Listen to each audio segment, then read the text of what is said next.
So let's just jump right in. Have you ever had one of those days where you feel totally scattered, you can't focus, you feel restless, and you just can't get anything done? You probably blame it on stress or maybe not enough sleep. But what if the real culprit is right there in your pocket? Today we're going to dig into some really fascinating research that asks a pretty bold question. Could our smartphones actually be creating the symptoms of inattention and hyperactivity in all of us? To understand this, let's start with the story. This is about a guy named Ken. Ken is a successful CEO. He's in his early 40s, has 4 kids. He should be at the absolute peak of his career. But something was going terribly wrong. He started noticing these scary gaps in his memory, and his ability to just do his job was falling off a cliff. He was genuinely afraid he had some kind of serious, life-altering illness. And look, we're not talking about just misplacing your keys here. This was a massive decline. His desk, which used to be immaculate, became this mountain of chaos. He couldn't manage the basic tasks he used to do in his sleep. And it got so bad that his own employees, people who relied on him, started getting fed up and quitting.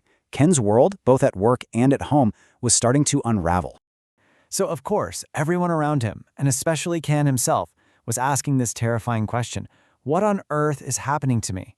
You know, your mind goes to the worst places. Is this dementia? Some kind of neurological disease? Well, after seeing a doctor, the diagnosis came back, and it was a total shock. It wasn't dementia. He was diagnosed with attention deficit hyperactivity disorder, ADHD. Now, to be super clear, the research paper points out that ADHD is a neurodevelopmental disorder, so his phone didn't give him ADHD. But it kicked off this huge question for Ken and for the researchers. Could his constant digital connection be pouring gasoline on the fire and making his symptoms so much worse? And that question right there is the whole idea behind this paper. It's what they call the ADHD in your pocket theory. The idea that our digital world, with its constant pings and alerts, might be making all of us experience these ADHD-like symptoms. So to really get it, we need to be clear on what we're talking about. According to the DSM-5, which is kind of the official rulebook for this stuff, ADHD boils down to 2 main groups of symptoms. You've got inattention on one side and hyperactivity on the other. They often go together, but they're 2 distinct things.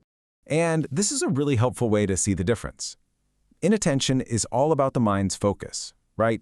It's getting distracted easily or feeling super bored when you're supposed to be concentrating. Hyperactivity, on the other hand, is more physical. It's that fidgety feeling, not being able to sit still, this constant internal sense of restlessness. As you look at these lists, do any of them ring a bell? This brings us to the million-dollar question that the researchers wanted to answer. Could that endless flood of notifications, the dings, the buzzes, the little red dots, be actively training our brains to be more inattentive and more hyperactive, even if we don't have an official ADHD diagnosis? So to figure this out, they didn't just want to ask people how they felt. That's too subjective. They set up this really clever experiment to see if they could actually prove it. They wanted to know, if we change how people use their phones, will their symptoms actually change? They got 221 university students to join in, and this is so important.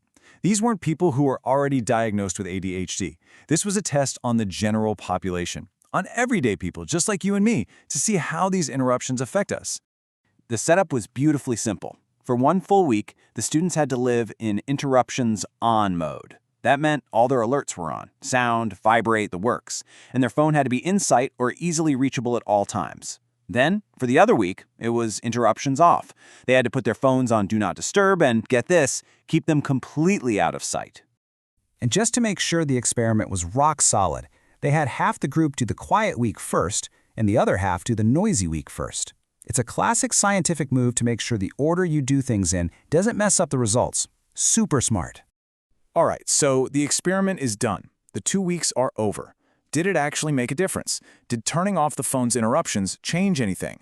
Well, what they found was pretty stunning. And this chart really tells the story.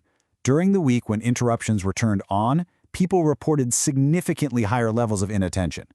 Now, you might look at those numbers and think the difference isn't huge, but in scientific terms, it was statistically significant.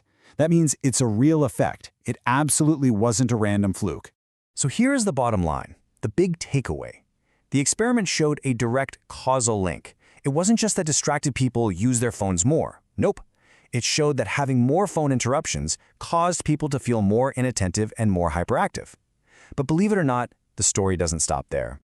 Because that feeling of inattention created this ripple effect. You can see it in this diagram from the paper. It wasn't just an internal feeling that didn't matter. It had real, tangible, and negative consequences on so many other parts of their lives. Just think about this for a second. When people felt more inattentive because of their phones, they were less productive.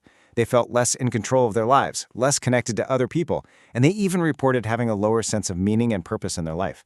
That's a huge price to pay for a few notifications, right? Okay, I know this all sounds a little bleak, but this is actually where the story gets really good, because it's incredibly empowering. The problem might be in your pocket, but guess what? So is the solution, and it is shockingly simple. So after all this, after seeing the damage these interruptions can cause, what's the one simple thing you can do to fight back and get your focus back? That's it. It really is that simple.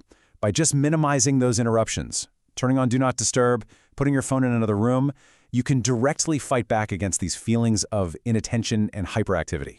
The power is literally in your hands. And hey, don't just take my word for it. The researchers who ran the whole study say it themselves.